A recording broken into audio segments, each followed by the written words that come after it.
through this. Let's get through this breakdown like we always do. Let's see which game first. All right, let's talk about this. Yeah, we'll talk about this game first because clearly, obviously, the more and more I watch these games, the more and more I realized it's obviously staged and rigged. Obviously, the Boston Celtics on their last possession, they didn't even look to score. Like Jason Tatum drives to the basket, looks like he's about to try to look to score, and then he kicks it out to Marcus Smart with the time expiring. Like, what the hell? You're down 1 point and you pass it out to Smart for a 3-point shot, which goes in, but it's after the buzzer? And we're supposed to think this is legitimate? Why would Jason Tatum not just take that to the basket? I don't get that. Why would you give it to Marcus Smart there? It's because they're not trying to win the game, guys. Whenever you see stupid shit like that, when a team has one shot left to win the game and their best player doesn't shoot it, or at least make a smart play, then you know they just threw the game. Like, let's just keep it as it is. I obviously still think Boston's going to win, but they're trying to get as much revenue as they can. If they can get these to go 6-7 games, guess what? The owners are happy. They don't care if they win the championship. They just want to get 6-7 games if you possibly can.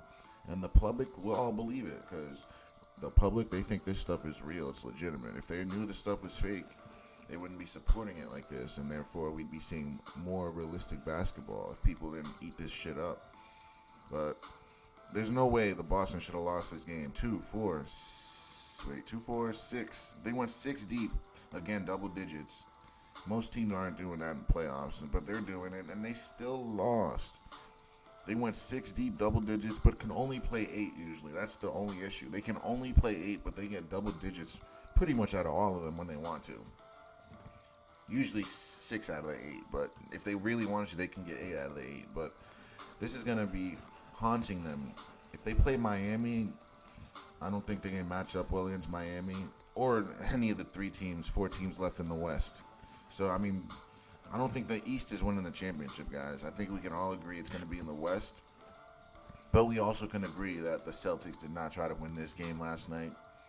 And now back to what I say about James Harden, guys. What do I say about James Harden? They need to run the offense through him. And then Joel Embiid is the second option. When they do it like that, they play better. They win. Because James Harden is a facilitator and a scorer. So everything runs a lot smoother when it goes through him. I think Doc is starting to realize it. And Embiid is playing off of him other than the other way around. I don't even think Embiid had a great game. Like, he did okay. It looks like the points show like he had a decent game, but he really could have done a lot better. A guy like that should be dominating, scoring 40 every game, honestly. Like, I think he plays soft for his size. He should be doing a lot better.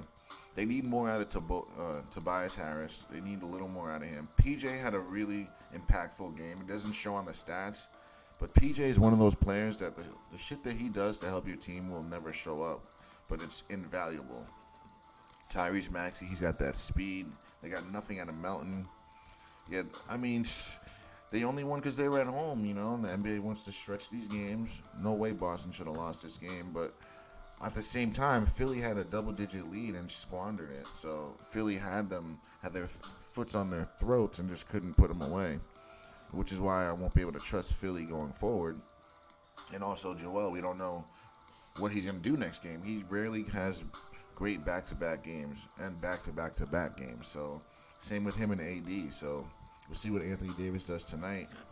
Like I said with the Lakers, if they don't win this game tonight, if they lose, the series is over. They can't go back to Golden State down or tied 2-2. They need to be up 3-1 and take care of business. If they don't, guys, I'm calling it right now, it's over. Because home field goes right back to Golden State. Let's see the stats for this game, though. Let's see here. Let's see the turnovers. So Philly, that's why they won. Less turnovers. That's usually what it is. Less turnovers. They didn't even have more assists. Wow. Dare I say, Boston had 12 blocks. Oh, my God. They only had a quarter of their blocks. And that's all Al Horford on Embiid. He was really bothering him. I don't know why. He's a smaller guy. Al Horford should not be bothering Joel Embiid at all, but he was. Same on the rebounds. So, yeah, Same at the 3-point line, but Boston shot 10 more and made 4 more. Free throws, identical, basically. So, I mean, I guess this is an even series. We'll see what happens, but I think Boston is slightly better. If this team had one more guy, I'd take them, but I don't know. If they had that, what's that one dude's name? Went to the Timberwolves, the defender, Covington. If they had Covington still, I would probably take Philly, because Covington is a defender that'd be able to neutralize one of those guys over there, Jalen or Tatum. You probably put him on Jalen and then put Tobias on Tatum. If they had Covington, I would take them guys because he's a defensive stud. But other than that, I think Boston takes this in 6 or 7. All right, let's talk about this Suns game. I think this game is the most drummed up series, or this series is the most drummed up series out of all of them. I think we can all agree the Suns are not really able to compete with this team. And you saw Jokic going crazy and literally going like something was going on, guys. Something is wrong, guys, with this Denver team, and I don't know what it is, but something's wrong. And I think it's Nikolai over here. I think he knows the rig is in. You see him on the bench, just not with it, yelling at his players, yelling at his coaches, almost like they're not listening because they can't. They have to throw this game. This man drops 50 points, and they still lose. Drops 50. Murray almost drops 30, right? And that's all you get. Porter gave you 10 or 11. Or Gordon 11. Got 10 from Contavious. It was a two-man show that game. And I guess he knew, like, the rig is in, man. So maybe the NBA was like, you know what? Let's make everyone think the Nuggets are the best team. I still think they're the best team, but the NBA has other plans. Even though the Nuggets are the best team, they may not win the series because there's not going to be a lot of money to be made from that market. So it's unfortunate because this is the best team, and Jokic knows he's getting screwed off. That's why if you saw the game, he was really just getting pissed off because he realizes the NBA is a business. It's not real. He's just like, dude, I'm giving my all. I know we're supposed to win, and now they're making us lose. Bad calls, everything, making me miss shots. Like it's bad, man. I really felt for him at that time when he was on the bench, just going crazy. He's like, I don't know what he was saying, but you could tell like something was wrong, guys. Very wrong. Now, like I said, the only way this team's winning is if Booker and Durant score 40, 50 points apiece. And they almost did it again. They just under 40 each. And they got 20 out of this guy. I mean, that's all they need. If these two can drop 40, which is, I don't know if you can sustain that. Like, I'm saying they can't, but who knows what the NBA has in store for us. Who knows? Maybe they both drop 50 the rest of the series. That is just out of this world. And I think we can also say that Devin Booker is now a better dribbling and penetrating Klay Thompson. Like, Devin Booker is a better version of Klay Thompson. Like, Klay Thompson wishes to have his handles, his driving ability, his passing.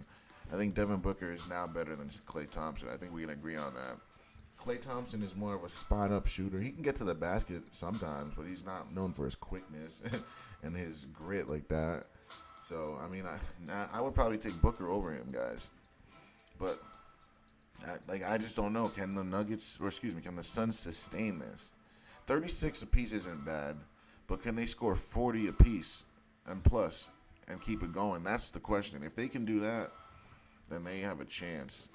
And I've been saying it, guys. If they don't do this every single game, they're not winning the championship or the series. I don't think this is a championship team, honestly. I just don't. This isn't a championship team. You have KD and Booker. You take one of those guys off, you're not even a playoff team anymore. So it's like, I don't know. How can you say this is a playoff championship team? Their bench doesn't play well. TJ Warren was supposed to be a good player. Terrence Ross is supposed to be. I don't know what's going on with these two guys. They're supposed to be providing a lot more than they have been. Cameron Payne, too. I just don't know. Like, where are these points coming from? If these two have one bad night, Durant, Booker, where are they going to get the points? We go back to Denver. We know how they play in Denver. So let's see. Maybe they can steal one in Denver, drop 50 apiece and win. I just can't see it. I just don't know that you can sustain this type of basketball. I just don't know, man. Let's see. Turnovers. They had more turnovers and still won. More rebounds.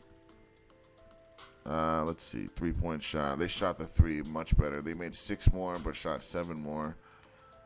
And free throws, they took 6 more and made 7 more. So yeah, they got the point. They beat them on the 3-point and the free throw side. So that helped a lot. So that's really what it is, guys. The Nuggets have to be able to play defense without fouling, play the 3 better, and shoot it better, and then they'll be all right. But we'll see. We'll go back to Denver, and we'll see what happens. Other than that, guys, thanks for watching. Don't forget to like, share, and subscribe.